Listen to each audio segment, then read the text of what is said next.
Bom dia, irmãos! Nós vamos caminhando para o final da revista sobre o Evangelho de João. A nossa lição na aula de hoje é a lição número 15. Ela tem por título Oração e Unidade.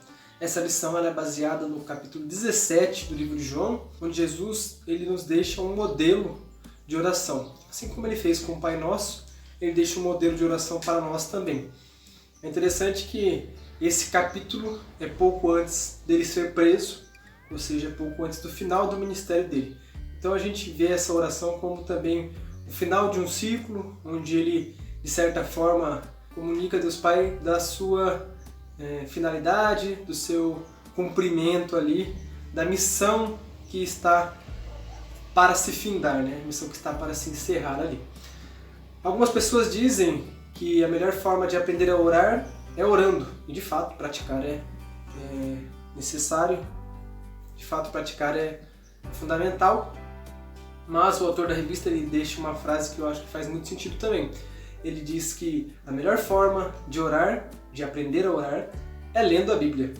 Então a gente vai ler aqui o capítulo 17 e tomar algumas lições aqui sobre essa oração de Jesus. Esse capítulo 17 pode ser dividido em 3 partes. Essa oração de Jesus pode ser dividida em 3 partes. Jesus orou por si mesmo, Jesus orou pelos seus discípulos e Jesus orou por sua igreja. A primeira parte é Jesus orou por si mesmo, e a gente tem aqui os versículos de 1 até o 5.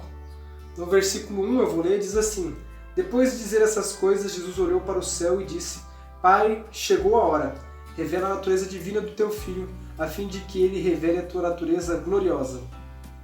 Outra versão vai dizer: Pai, é chegada a hora, glorifica o teu Filho, para que o Filho glorifique a ti. No verso 1 a gente tem uma forma litúrgica, uma forma de reverência, em que Jesus presta uma reverência a Deus. Então ele olha para os céus. Hoje não é costume nosso, quando orar, olhar para os céus, pelo menos não é costume da maioria das pessoas, mas na cultura da época era. Hoje a gente tem costume talvez de abaixar a cabeça, de fechar os olhos, de se concentrar. Mas é mais ou menos a mesma relação, essa relação de concentração, de postura, de reverência a Deus quando você vai fazer uma oração. Então a gente vê que Jesus fez isso. Depois ele vai dizer: Pai, é chegada a hora. Alguns capítulos anteriores a gente vai ver que Jesus falou: olha, ainda não é a hora, ainda não está na hora de eu partir, ainda não está na hora. Os discípulos às vezes não entendiam, mas agora Jesus está dizendo: Pai, chegou a hora. Então Jesus sabe que a missão dele chegou até o fim. E o texto vai dizer: glorifica o teu Filho, para que o Filho glorifique a ti. Mas o que é glorificar? Então a gente vai ter a resposta lá no versículo 4. Diz assim o texto: Eu revelei no mundo a tua natureza gloriosa, terminando assim o trabalho que me deste para fazer. Então, o que é glorificar a Deus? A gente tem um exemplo aqui. Jesus está dizendo que glorificar a Deus é ser obediente a Ele, é fazer o que Ele tinha para fazer, cumprir com a missão dele. Então Jesus ele vai falar que ele está glorificando a Deus dessa maneira. Mas Jesus sabia que para ele glorificar plenamente era necessário ir até o final. Era necessário cumprir todas as etapas. E a última etapa da obediência era morrer na cruz. Isso demonstraria e demonstrou a glória de Deus, a glória de Deus Pai, que foi através do sacrifício de Jesus Cristo, que sofreu uma morte dolorosa, uma morte horrível, uma morte na cruz, e assim cumpriu tudo o que tinha sido planejado para ele, desde o início dos tempos, é o que o texto vai dizer. Ainda pensando na glorificação do Filho, como um pedido, né? Ou seja, Jesus está orando por si, ele fala: Pai, glorifica o teu Filho. Então a gente tem lá no verso 5: E agora, Pai, dá-me na tua presença a mesma grandeza divina que eu tinha contigo antes de o mundo existir. Então Jesus está pedindo para o Pai o glorificar. No verso 4, vou ler novamente, ele fala assim: Eu revelei no mundo a tua natureza gloriosa, terminando assim o trabalho que me deste para fazer. Uma questão a ser levantada é: como assim terminando o trabalho que me deste para fazer? Sendo que essa oração de Jesus aqui foi antes de Jesus ser crucificado. Então a gente entende que Jesus ele já sabia que aquilo se cumpriria. Jesus tem uma fala aqui que é atemporal, uma situação que já está concretizada para Jesus, porque ele sabe que aquilo ali vai acontecer. Ele sabe que aquela missão vai ser cumprida, que Jesus vai estar, que Jesus vai até o final com aquela missão. Então ele pede para que ele seja glorificado, para que ele tenha com o Pai novamente a mesma natureza que eles tinham desde a fundação do mundo. E essa natureza, né? Essa natureza não. E essa verdade está lá em João 1:2. Diz assim o texto de João 1:2. Desde o princípio a palavra já estava com Deus. Ou, em outras versões, desde o princípio o verbo já estava com Deus. Então Jesus está dizendo uma frase atemporal, uma frase que ele já sabia que iria se concretizar. Voltando no verso 2, a gente tem que Jesus ele possui um poder.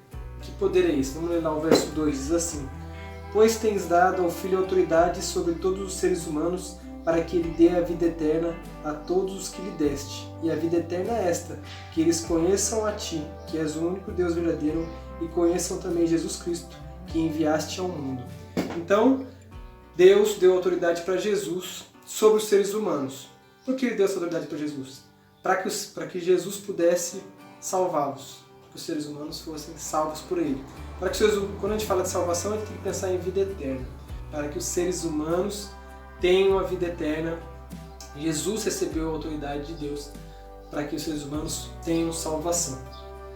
Então a gente tem aqui o encerramento dessa etapa em que Jesus ora por si.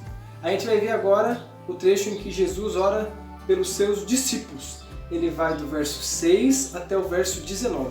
Nessa segunda parte da lição, a gente tem aqui três pontos que Jesus vai falar nessa oração. O primeiro ponto é a eleição divina. Está lá no verso 6 a 8, diz assim: Eu mostrei quem tu és para aqueles que tiraste do mundo e me deste. Os discípulos, falando dos discípulos aqui, nesse momento.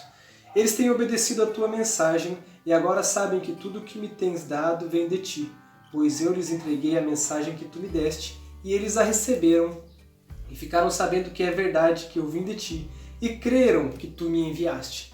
Então a gente tem aqui o primeiro ponto, que é eleição divina, ou a escolha, né? A escolha desses discípulos aí. Então Deus escolheu, o texto vai dizer aqui, que no verso 6, né? Que ele foi dado, esses seres humanos foram dados para Jesus. Então a gente tem aqui uma escolha de Deus por esses seres humanos aqui. Esses seres humanos, a gente tem aqui um indicativo de que eles receberam a mensagem. Então eles estavam abertos, os corações deles estavam abertos para receber a mensagem. Lá no verso 8 diz que eles a receberam e que eles creram. Né? Então eles receberam e eles creram, ou seja, eles obedeceram a palavra de Cristo, eles obedeceram a palavra de Deus.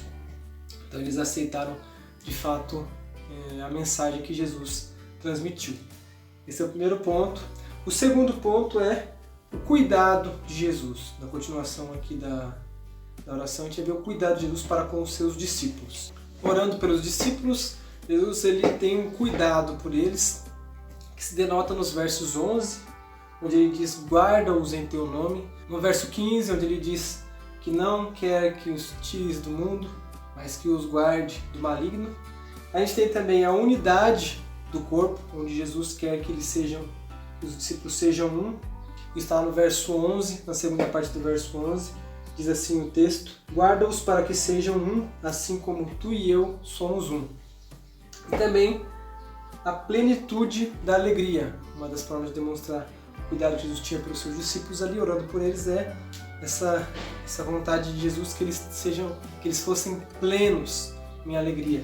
Está lá no verso 13, diz assim o texto: mas digo isso enquanto estou no mundo, para que o coração deles fique cheio da minha alegria. E o terceiro ponto, talvez o mais importante, mas de fato o mais bonito para mim, é a santificação.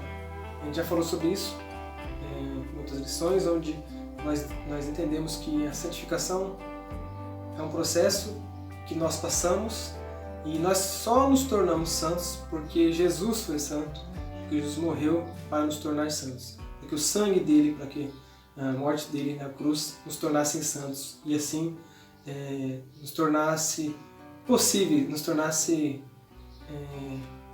pessoas, seres humanos que podem ser aceitos por Deus. Então, na última parte dessa parte da oração, pelos seus discípulos, Jesus vai dizer: santifica-os na verdade, a tua palavra é a verdade. E aí no verso 19 diz assim o texto: em favor deles eu me entrego completamente a ti. Faço isso para que de fato eles também sejam completamente teus. E isso é uma base da nossa doutrina, da maioria das denominações evangélicas, que entende que através do sacrifício de Jesus Cristo que nós fomos salvos, que nós fomos completamente tornados santos aí. Então Jesus faz essa oração e ele pede que os discípulos, não só os discípulos, mas depois a gente vai entender que isso é para todos nós, sejam santificados, sejam tornados puros. E ele fala que ele está se sacrificando, ele está se entregando completamente para que a gente pudesse ser aceito, para que a gente pudesse ser santo.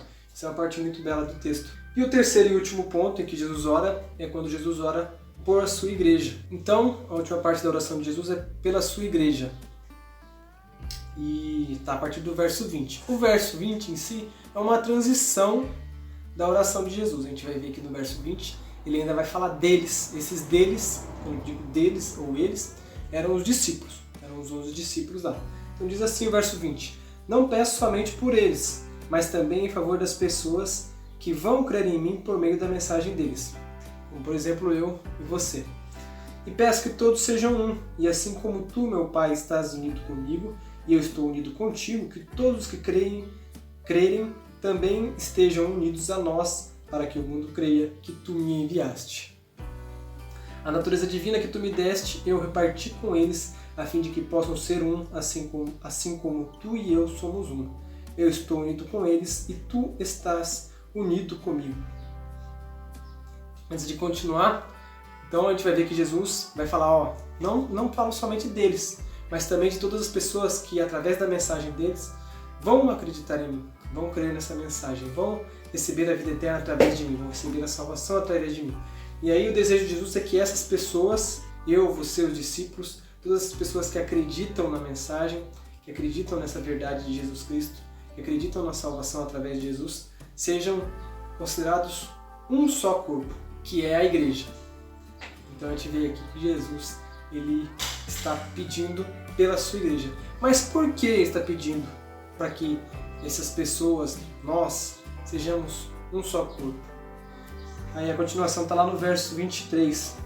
Eu estou unido com eles e tu estás unido comigo, para que eles sejam completamente unidos, a fim de que o mundo saiba que me enviaste e que amas os meus seguidores, como também me amas. Então Jesus está dizendo que Jesus está dizendo que ele quer um corpo unido em amor. Esse corpo unido em amor, essa igreja amorosa, unida com Jesus e assim unida com Deus, graças ao sacrifício de Jesus, ele vai demonstrar para o mundo, esse que o texto diz, ele vai mostrar para o mundo quem é Deus, quem é Jesus. Vai mostrar para o mundo o que é esse amor, o que é essa comunidade de amor. Então Jesus ele faz uma oração em favor da igreja, demonstrando que essa é uma forma de evangelismo. Talvez se a gente for pegar o cerne, o núcleo, a gente tem que entender que o evangelismo em si é o amor praticado pela igreja. É a união em amor que a igreja tem. Que a igreja tem que manifestar. Que a igreja tem que manifestar de união com ela mesma, com seus irmãos e também com Jesus. E aí, graças a Jesus, com o Pai, com Deus Pai. O verso 25 e 26 é uma conclusão do pensamento de Jesus. O texto diz assim: Pai justo, o mundo não te conhece, mas eu te conheço. E aqueles que me deste sabem que tu me enviaste. Eu fiz com que eles te conheçam e continuarei a fazer isso para que o amor que tens por mim esteja neles e para que eu também esteja unido com eles. Nesse último trecho, Jesus faz uma conclusão, novamente ressaltando, mostrando como Ele nos ama. Ele vai dizer que o mundo não conheceu Deus, mas aqueles a que Jesus recebeu do Pai, esses sim o conheceram. Esses entenderam que Jesus foi enviado por Deus. E aí Jesus vai além, ele vai dizer assim, ó, eu fiz com que eles te conheçam e continuarei a fazer isso para que o amor que tens por mim, vou abrir aqui um parênteses para te falar, continuarei a fazer isso. Então Jesus diz que vai continuar em um relacionamento com os que aceitaram a mensagem, continuar um relacionamento com os que foram recebidos através do Pai. E aí, continuando o texto, diz assim, para que o amor que tens por mim esteja neles e para que eu também esteja unido com eles. Então Jesus, novamente, de novo, batendo novamente na tecla, mais uma vez, parece uma situação redundante, mas Jesus dizendo que vai continuar com aqueles escolhidos, né, conosco, vai continuar conosco para que a gente continue ligado nele e para que nós possamos estar ligados ao Pai em amor. Então Jesus demonstra um amor puro, um amor verdadeiro, né? Um amor que nós, como igreja, temos que também nos manifestar através da nossa união, das nossas ações e das nossas práticas. Então Jesus deixa aqui um exemplo de uma oração muito poderosa, né? Uma oração muito tocante e que deve ser praticada por nós. Então, concluindo essa lição, a número 15, nós temos aqui um exemplo, um modelo de oração em que Jesus dá alguns fundamentos, mostra alguns fundamentos da nossa fé e deixa para nós aqui a ideia de que para orarmos é necessário também conhecer a Bíblia, é necessário saber do que estamos falando. Nossa aula encerra-se por aqui e até a próxima, um bom domingo, fique com Deus.